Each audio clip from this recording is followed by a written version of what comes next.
And oh, do I have my screen share screen? Yep. Okay, dokes. Great. Good afternoon, everyone. I am Tina Voisey, and we're going to take the next 30 minutes to just do a brief introduction to how you can get started creating your own literacy resources with Boardmaker 7. So, I am the education manager for the Tobii Dynavox UK team. Despite the accent, I am based here in the UK, down in the southeast in Kent. I've been here for 17 years working in the assistive technology and AAC field, but I am a teacher with many years' experience working with learners with complex communication needs.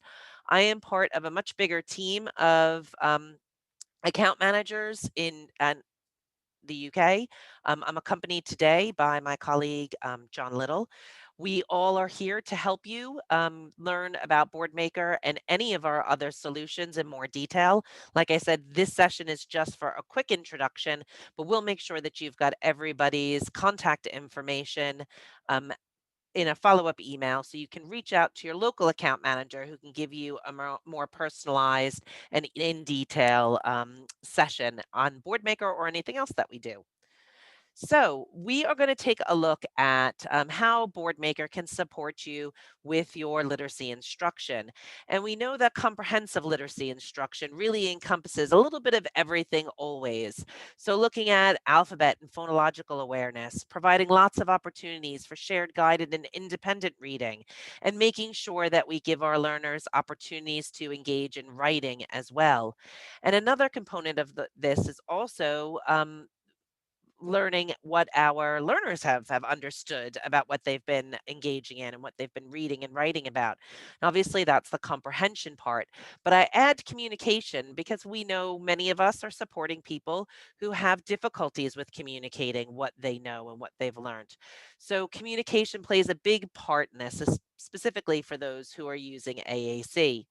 So, what I'm going to endeavor to do this session is give you a little bit of an idea of what Boardmaker 7 can do as far as supporting you with this instruction. We have tons and tons of templates. We're going to explore a few of them today, giving you an idea of how you can create your own resources on any topic you like, on at any level that you may be working at, whether it's for somebody who is just beginning, maybe a non-reader who's at a very exploratory play-based level, or someone maybe who is really quite on the road to conventional literacy and is exhibiting lots of independent skills. We have a template for it, and I'm going to show you that in this session. There are a few different components of Boardmaker 7, and today we're mainly going to focus on the editor, where you can create resources. And you're going to see me play interactive resources today as well. And I think straight from the editor, this is something that it can be really great if we're supporting some group work. So for those of us that are teachers, maybe connected to an interactive whiteboard, the resources that we create, we can play right from the editor and share with the group. But if you want to assign it out to students to be able to work individually, then you're going to need to go to your My Boardmaker account. It's part of your Boardmaker 7 subscription where you can make student accounts, assign work that you've created for them, and collect data on their performance. We're not going to have time to go into this today, but we do have future sessions, or you can reach out to your local account manager to learn more about how you assign work, and then those assignments can be played in the student center. For those of us who right now who are supporting learners from a distance, my kids' schools are shutting down bubbles left, right, and center. I've got a desk ready for my daughter, knowing that there's a huge likelihood she's going to have to learn remotely really soon again. So this is fantastic because we can give our learners the Student Center, which is a free app where they can play this work even when we're from a distance. So, what I'd like to do is spend now the majority of the time in the editor, which you can install on any Windows, Mac, and Chromebook.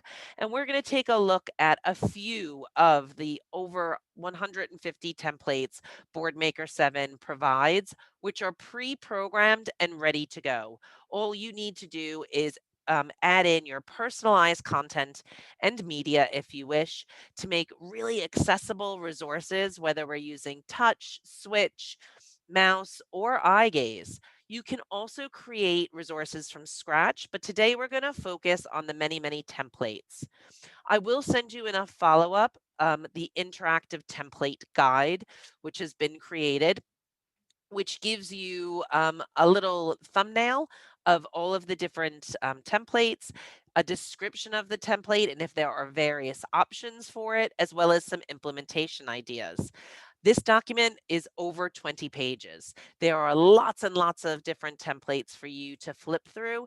And I've just pulled out in this list the few that I've thought could work really, really well with supporting literacy instruction. Of course, the sky is the limit with some imagination. I'm sure you can think of even more templates to use. Now, most of these templates do have a print counterpart as well. So whether you want to do print-based or interactive, we've got both. I'm going to focus on interactive today because the skill set is the same. And I want to show you what you can do with interactive, but know that what I'm showing you with the interactive, you are going to find print-based counterparts for most of them. And when we talk about interactive, there are two different types of templates that we as editors are going to experience. One we refer to as edit in place. This is going to be the majority of our templates. It's really very straightforward, as the name implies.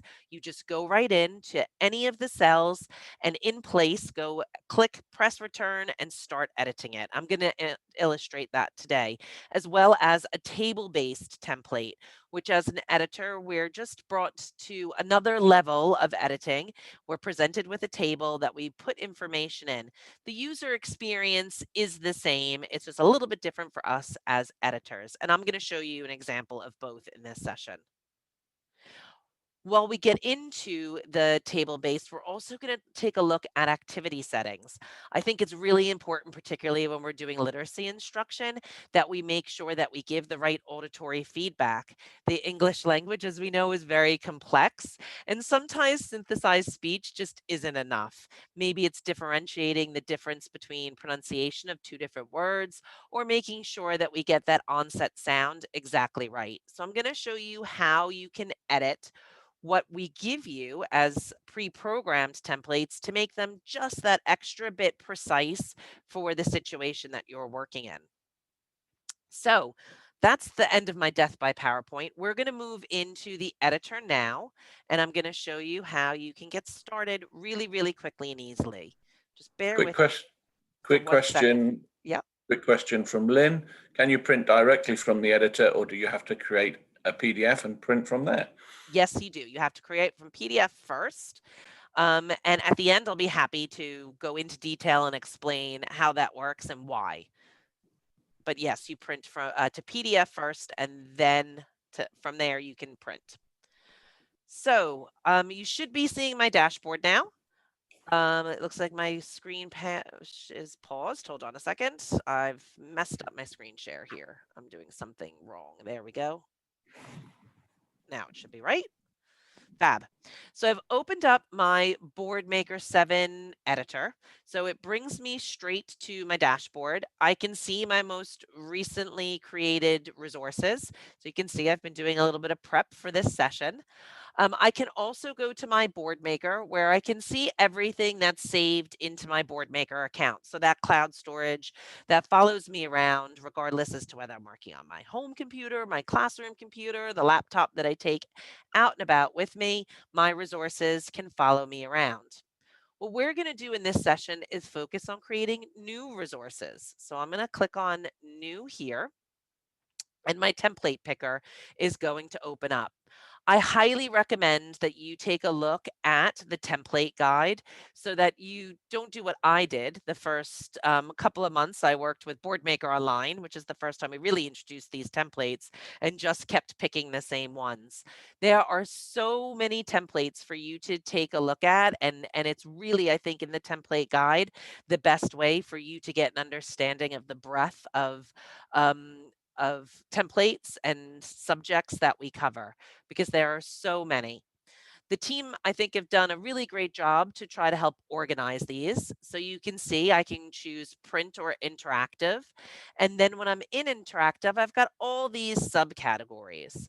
I'm going to start where I think so many of us do with literacy instruction, and that's creating a book. Now, I've worked with learners of all ages. My last classroom was an FE department where I was working with young adults getting ready to transition out of school. And we were still working on literacy skills. Many of them had very complex needs, and we really needed to work on literacy instruction every day. So it gave me a bit of a challenge because they were 16, 17, 18, 20, 21, and a lot of the reading material that was at the right level for them wasn't engaging enough. So creating interactive books may have been the hook to keep them going. And that's what I'm going to do right now. I'm going to create a interactive book. I know the names of the templates can be quite long. So if you can't see the whole thing, just hover over it and you'll get a little tab that will tell you exactly what that template is. I'm going to pick a book that has text below, and I'm going to go in and create. We do have some great counterparts to the interactive books for printing books as well. You can also print interactive books, which I will show you in a moment. So here I can see in my editor the template with lots of pre-programmed pages just ready for me to go in and put some content. So I've been playing around with looking at some word endings, and I chose the word ending OW because it's really quite complex. We've got a lot of words that end with OW, like row and row, that look the same but actually sound and have very different meanings. So I thought it would be fun to create some resources around that. So I'm going to write a book that is how now brown cow. So I just click in and I start typing. And now I'm going to just click into the box, type the word cow, press return. This is what we call edit in place. And we've got a brown cow right there. If we don't have a brown cow, we could go in and edit that to edit the symbol color to be a brown cow, but I happen to find one. So how is the cow? Again, edit in place, just type, click type, and off you go. So now I'm going to type for the word how. So I'm searching for the word how. And you can see my symbol search is going to bring up lots of different symbols. Right now, it's searching for the word how or those three letters anywhere, which is why I'm getting 354 results. This can, again, be fantastic for literacy instruction. If we want to look for symbols that have a certain ending or a certain beginning, then we can search for those using the functions with begins with or ends with, as well as whole word. Right now, I want the word how, so I'm going to use whole word and choose the symbol for that. And I'm going to move on and create a second page. And I'm going to say the cow had a row. So now I'm going to put again my symbol of a cow.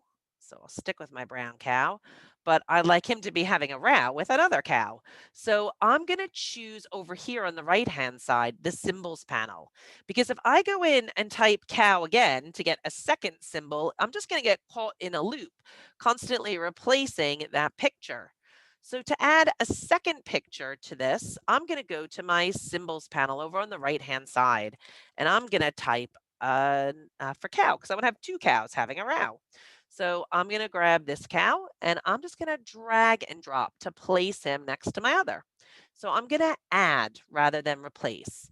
So it has scrunched up my little black and white cow. I'm going to put him there. And then I'm going to take my brown cow and I'm going to move him. And I need something that is going to depict that they're having some kind of row. So I'm going to go in and hold on, let me just get this a little bit bigger. There we go.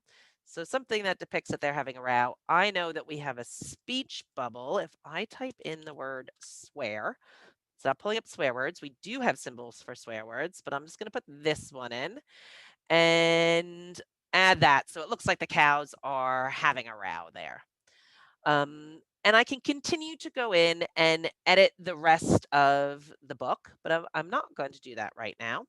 What I want to do is go in and press play so that we can see what this is like interactive. So right here in top right hand corner is my play button. Now, what happens when I press the button for read page? Hello, brown cow. I get the page read out.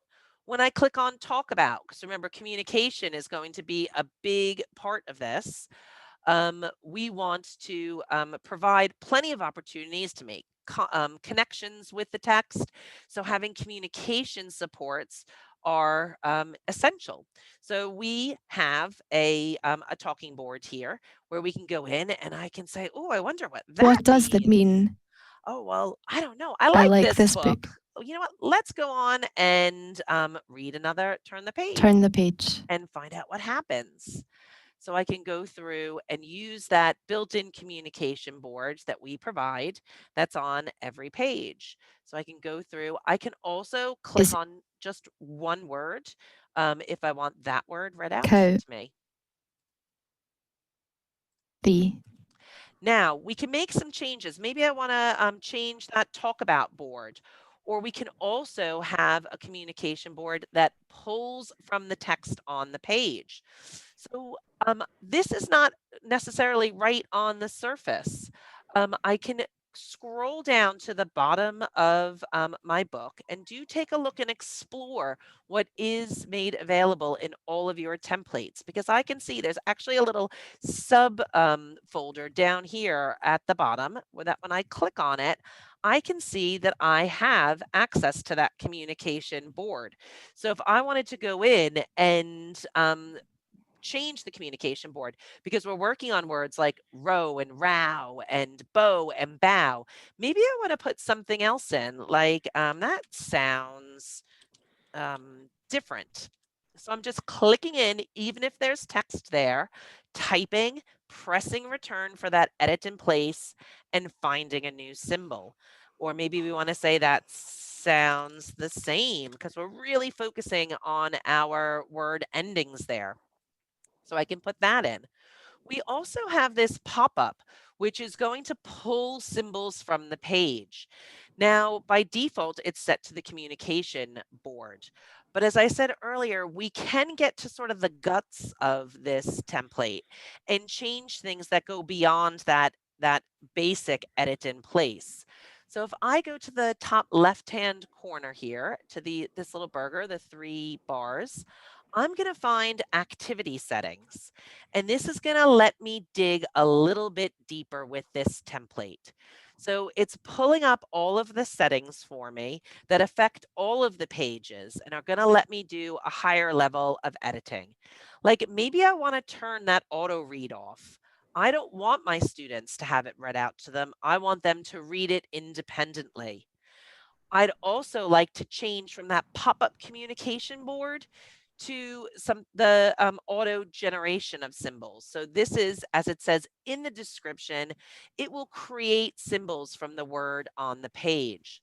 I might be supporting somebody, and Carol Allen, this is for you because I know this is your interest, with a visual impairment. So maybe I want to go in and change that text color to yellow, and I want to have the background to black because we need that high contrast. I want the font to be a Comic Sans, and I would like it to be bolder and much, much bigger.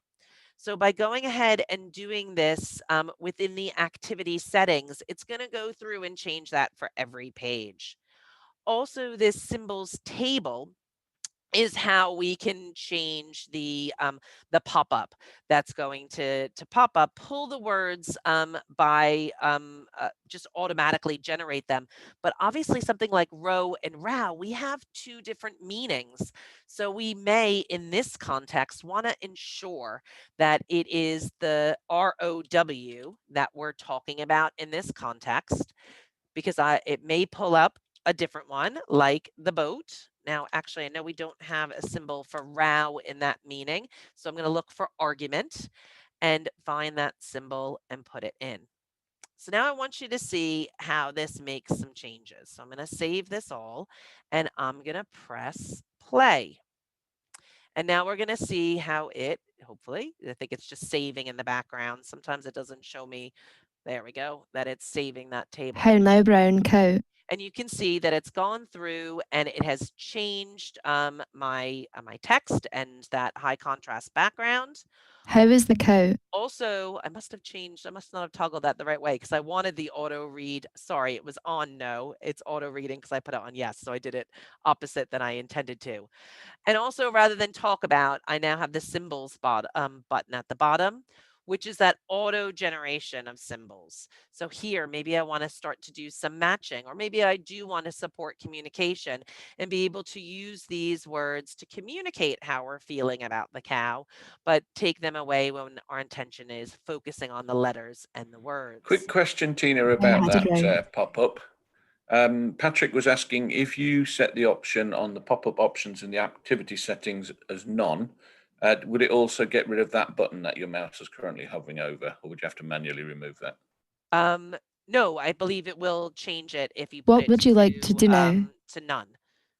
So if you don't want a book, then if I go into activity settings and wait for the table to generate, then we could put it to no. I'm not going to check that right now because I only have No, that's fine. That's fine. I only have a few more minutes and I want a lot more to get through, but you can choose to have none. So my assumption is that that's going to do that correctly. Okay. The other thing I can do here is, even though this is interactive, I can create a PDF. So this is going to create a printable version of that interactive book that I created for maybe a learner who needs to use it with a switch, a learner who I am supporting from a distance and is going to be accessing this through the Student Center. But because I'm a teacher and by nature I'm differentiating, I might want to print this out for some of my students who prefer a print-based book.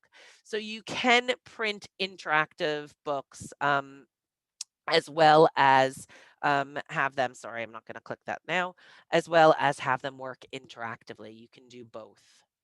I'm going to return to the dashboard. I'm not going to save this right now.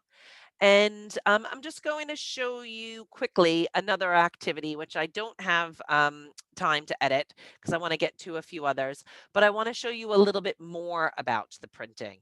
So right here, I have a activity that works on spelling. So I'm just going to play this as I would in my classroom if I'm doing this as a maybe a small group activity around my interactive whiteboard. I don't have to go into edit mode. I can press play right there from my dashboard for quick playing, and my class doesn't have to wait for me to go and troll through things and open it up. And with this one, I actually can go in, and the one I've chosen gives me some supports for alternative access. So I can go in and decide where I want my words to be here, or my letters, sorry, to be. So I want S, N, and then O. And where would I like to put that word or that letter? Why do I keep saying word? No. Does that make a word? Nope. Let's put that. And I could have had that read out. But if I click it again, I can move it. Oh, let's put it between. Sun. And now, okay, it's created a symbol for me. I can have it said. Now, maybe I want to put another word, or I want to play with the way that these letters are laid out. What happens when I put N in front of the O? And let's put that there. And let's maybe add a W to the end of this. Now, some of you may have seen Karen Erickson's presentation, keynote speech that she gave at Communication Matters, where she was doing this kind of word building with a young woman in a low-tech format. She just had paper and pen, and they were moving things around by using gesture. Would you like this letter here, like this letter there? So this is just a high-tech version of that. And we can continue to go on and play. What happens when we move these letters around, when we put different sounds at the beginning, when we replace one letter for another. But what I like is at the end of this, we can get the print of our results, a printout of our results. So in the background, Boardmaker 7 is collecting data, and I would highly encourage you to come to one of our sessions about the Student Center or interactive resources, where we do have time to go into data collection. But a really quick and easy way to collect data is just that old school print. So we can print this off and put it into a record of achievement. Let's see what words we built, or print it out, put it in the book bag so that mom and dad can see what was done at school, or vice versa may be the case if our students are at home. The carers or knowledgeable others can print this as a PDF and clip it to an email to send back to you. So there's lots of different ways that we can track progress using Boardmaker 7, whether it's using that print or the data collection in the background. I'd like to go in and show you how to edit one more. Just quick question before you move on. A few more minutes just so I can finish this up in the next 3, and then I will answer every question that people have. But I want to just get through and show you one more sample of how we can use recordings within Boardmaker 7. And I'm going to do that by going into interactive, and I want to show you visual scenes. Because within these visual scenes, which I think is great for our really emerging learners who are on a play-based level, we can create some really fun ways for them to experience different sounds, different words, and different letters. So what I'm going to do is just quickly create a scene here. I'm going to go in and let's just do a farm. Oh no, actually, you know what I'm going to do, because I want to do the different sounds. Sorry, I'm going to put my cow back on here. We're going to go back to the cow with our different sounds. And I'm going to drag that on because I want to develop a scene like you saw me do before. And for some reason, this doesn't want to drag. There it's going. It's just being a little bit slow for me there. So I'm going to put my cow, and I want to put a bow on the cow.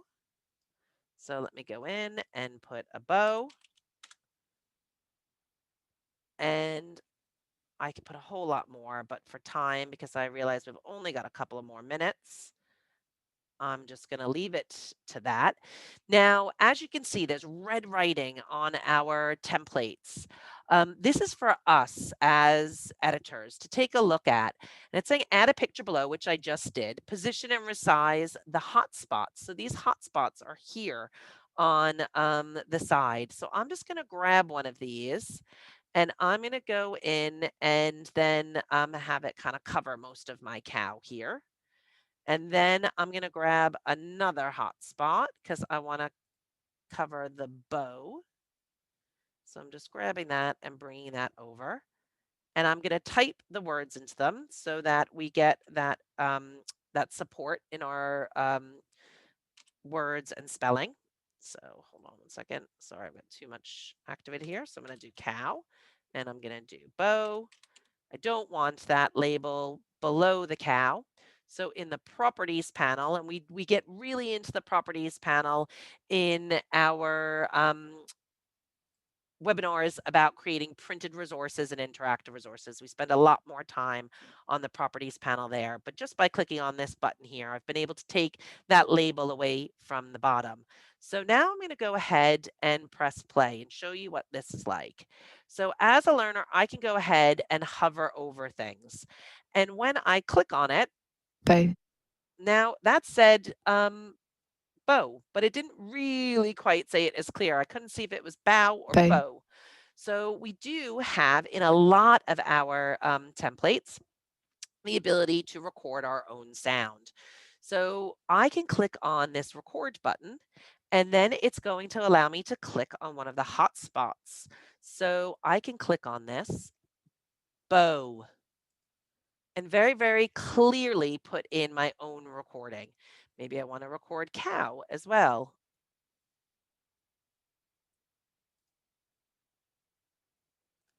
Cow.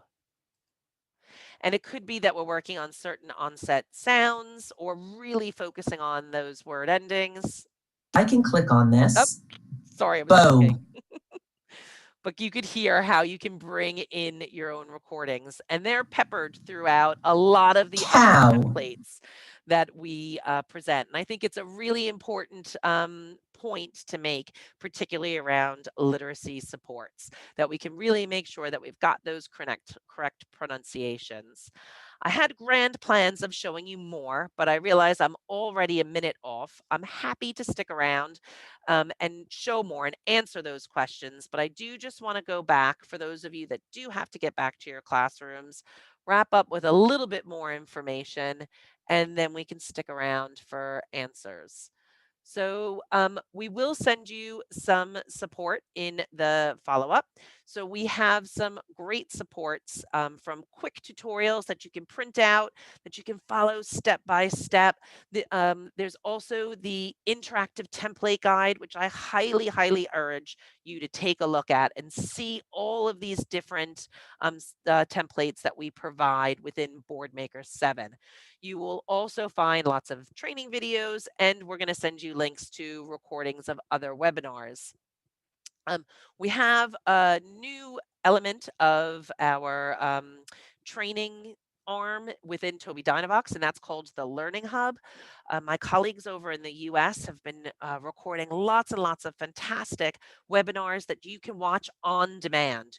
You log into this area with your My Tobii Dynavox or My Boardmaker login, and you can take a look at lots of different aspects of Boardmaker as well as other hardware and software that we provide. We also look at different diagnoses and different implementation strategies. So I highly recommend you take a look at the Learning Hub, and we're going to give you links to all of this. It's a great way to learn more on your own time. And lastly, live webinars. We've got more coming up. Doing another one tomorrow on Pod, if any of you are interested in Snap Pod. But we also have quite a few more to go on Boardmaker 7. So we will send you links for those, and we'd love to see you. This is one of our shorter ones. They can vary from half an hour to an hour long. And lastly, do remember that your local account managers are there to help you. You can book time. Actually, if you go right to this web address, and we'll send you the link, you put in your postcode, it will show you who your account manager is, and you can book time directly into their diary. Make a 15-minute catch up or an hour-long consultation where they can take time to help you out and help you to understand what our software and our hardware can do for you. So do take advantage of that. It's a great service. So I'm going to now end the recording. Thank those of you who do have to get back to classrooms for your time.